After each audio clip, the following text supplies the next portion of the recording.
అరే ప్రతిసారి మీ ఊరికి తీసుకోవతా అంటున్నావు తీసుకోవతలేవురా భయ్. మా పండుగలు అయితే ఎంజాయ్ చేస్తావు, మీ పండుగలు మేము ఎంజాయ్ చేద్దా చెప్పు. అరే ఈసారి పక్కా తీసుకుపోతారా? ఏమో రా భయ్, ప్రతిసారి ఇట్లనే అంటావు తీసుకోవు చేయవు. నేను ముందు చూసి నడుపు. అరే మామ మీది ఏ ఊర్రా? గోదావరా. గోదావరా?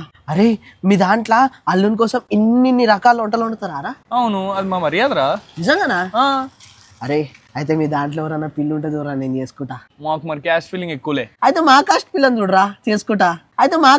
చూడరా చేసుకుంటా. అరే ఇప్పుడు కోడి పందాలు అయిపోయిన తర్వాత ఓడిపోయిన కోడిని ఏం చేస్తారా? పక్కన కాజుతో పకోడీ చేస్తాం మావా. అవునా మామ? నేను మీ ఊరికి వస్తే చికెన్ మటన్ పెడతారా? మనకు ముందే ముక్క లేని ముద్ద దిగదురా. పుట్టి చికెన్ మటన్ ఏంటి, నువ్వు మా ఊరికి వచ్చి చూడు. ఎగిరేవి, ఈదేవి, పాకేవి, దొరలేవి. ఇంకా సీ ఫుడ్ లో అయితే ఎన్ని వెరైటీలు ఉన్నాయో అన్ని వెరైటీలు మొత్తం నీ ముందు పెట్టకపోతే చూడు, మా మర్యాదలు ఏంటో చూపిస్తా. కానీ మామ ఒకవేళ నేను తినకపోతే? కొత్త పగల తినిపిస్తారు. వద్దులే మామ, అంత కష్టం ఎందుకు, నేనే తింటా. అది